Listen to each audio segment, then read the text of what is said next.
Madame, Messieurs, c'est un réel plaisir de vous retrouver à ce rendez-vous de l'information de ce soir, lundi de Pâques. Le sommaire de cette édition reçu sur l'émission de décryptage de l'actualité sociopolitique et économique, entretien du dimanche. Irénée Agossa, président du parti Restaurer la confiance, s'est prononcé sur, entre autres sujets, la gouvernance talon. Vous suivrez dans ce journal un extrait de ses propos. Dans cette édition, nous irons à la découverte du marché de fruits et légumes bio basé à Fidjosé à Cotonou avec Géraude à Djoumaï. À Rome et au cours de la célébration de la messe pascale, le pape François a lancé un appel solennel à la paix dans le monde, en Ukraine, sans oublier la corne de l'Afrique. Voilà pour le sommaire, le développement c'est maintenant.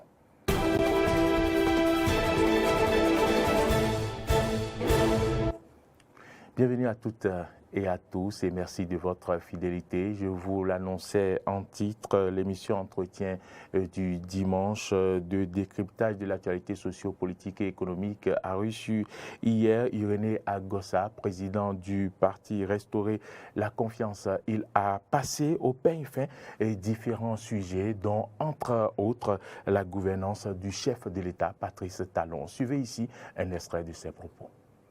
Aujourd'hui, il n'y a pas l'opposition au Parlement.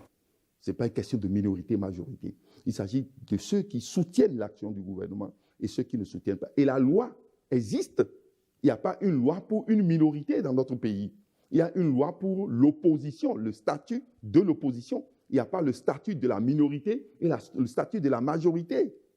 Où est cette loi que Ayadi m'en parle? Personne n'a dit. Nous avons fait une déclaration d'appartenance à l'opposition sur la base du statut de l'opposition. Il n'a qu'à me dire là où se trouve le statut de la minorité et de la majorité. Donc, revenons clairement. Oui, allons-y. Je pense qu'on va fermer rapidement cette parenthèse. Cette page, donc c'est clair. Oui. Et donc, les dérapages ont commencé par là. Une seule tendance a pris la gestion du pays.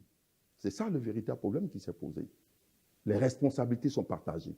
Nous assumons notre part de responsabilité. C'est quoi votre part de responsabilité? Notre part de responsabilité, c'est de n'avoir pas compris en 2019 qu'il fallait remplir toutes les conditions et participer aux élections. On se disait que, bon, on allait toujours s'entendre comme ça se faisait. On n'avait pas compris que les autres avaient déjà pris une position de jusqu'au boutiste et ils avaient leur angle d'attaque.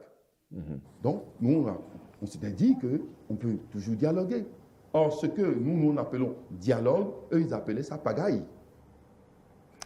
Autre information, le gestionnaire mandataire de l'Agence nationale d'identification des personnes, ANIP, a donné un point de presse. C'était ce vendredi. Il était question pour Cyril Goubeyi d'éclairer l'opinion publique sur la prolongation de l'opération concernant la liste de résidus bien sûr et de collecte des informations complémentaires. Cyril Goubeyi a également levé un coin de voile sur la suite du processus. Suivez plutôt. Nous avons évalué la situation. Nous avons d'abord noté que les objectifs sont atteints. À l'allure où vont les choses, les objectifs sont atteints. Nous irons jusqu'au 22, mais il n'y aura pas de prorogation pour l'inscription à la LEI. Il n'y aura pas une deuxième prorogation. Et à cette date-là, l'objectif serait pleinement atteint. Puis après, nous reviendrons 2 mois plus tard pour afficher la liste électorale informatisée provisoire et demander maintenant à tout le monde d'aller consulter.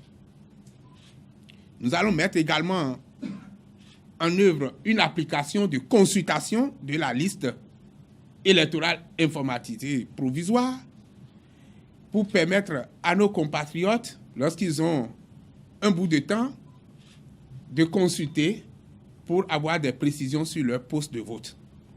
Il convient néanmoins de préciser ceci. Ceux qui ont vraiment fait le RAVIP, et je souligne l'ADEB, vraiment fait le RAVIP, verront leur nom sur la liste électorale informatisée. Ceux qui ont fait le RAVIP et qui n'ont pas pu faire le déplacement pour la correction de leurs données dans le cadre de cette opération verront leur nom affiché dans la localité qu'ils ont déclarée comme lieu de résidence pendant qu'ils ont fait le RAVIP. Ce serait un affichage par défaut. J'annonce ce qui arrivera parce qu'il y en a encore qui traînent les pas et qui ne se rendent pas pour aller régulariser leur situation.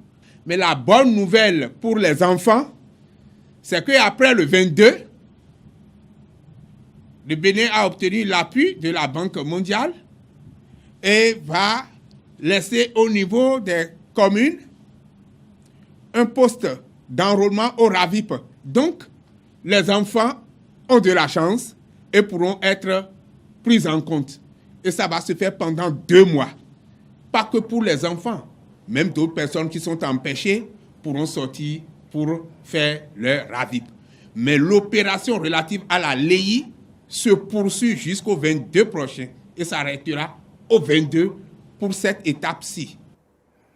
Voilà qui est dit. Allons à présent à la découverte du marché fermier. L'Éden est situé à Fijosset. Sur ce marché, l'on y retrouve des légumes et des fruits sans résidus de pesticides ni engrais chimiques. Suivez ici le reportage de Giraud Adjoumaï. Bienvenue au marché fermier d'Éden. Nous sommes à Fijosset, dans un marché qui s'anime chaque quinzaine. Le marché fermier, l'Éden de Cotonou est une initiative qui prône exclusivement la culture du bio. Une aubaine non seulement pour les consommateurs désireux s'approvisionner en fruits et légumes, mais aussi et surtout pour les producteurs. À Cotonou, on enregistre les plus grands taux de pollution des fruits et légumes qui sont produits en milieu urbain dans le monde entier.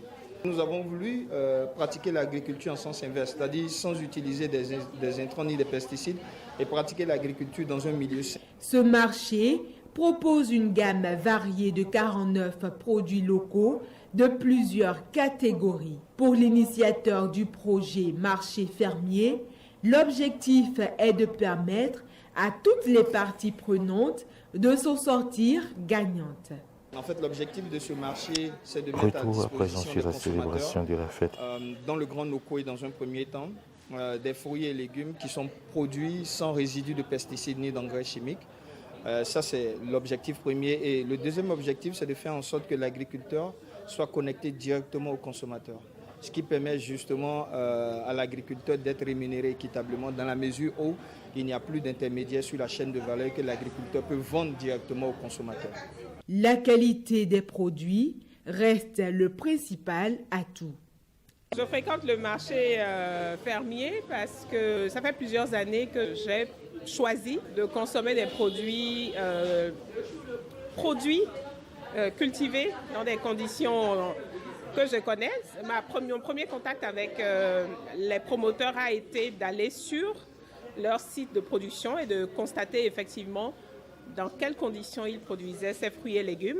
Ça m'a rassurée. Je me suis dit il est important de consommer des produits qui ne sont pas produits et cultivés dans des conditions qu'on ne maîtrise pas toujours, avec beaucoup de produits de pesticides, de produits d'herbicides, qui paraissent très beaux. On en voit sur nos marchés, mais on n'en mesure pas les conséquences. Une vraie révolution. Ce marché prend en compte les attentes des producteurs et des consommateurs.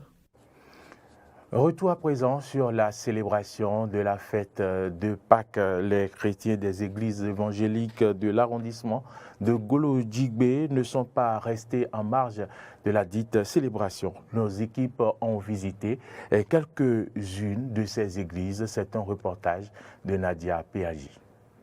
Ce dimanche 17 avril 2022, les chrétiens du monde entier, à l'exception de quelques dénominations religieuses, se sont réunis pour commémorer une fois encore la résurrection du Christ, appelée Pâques.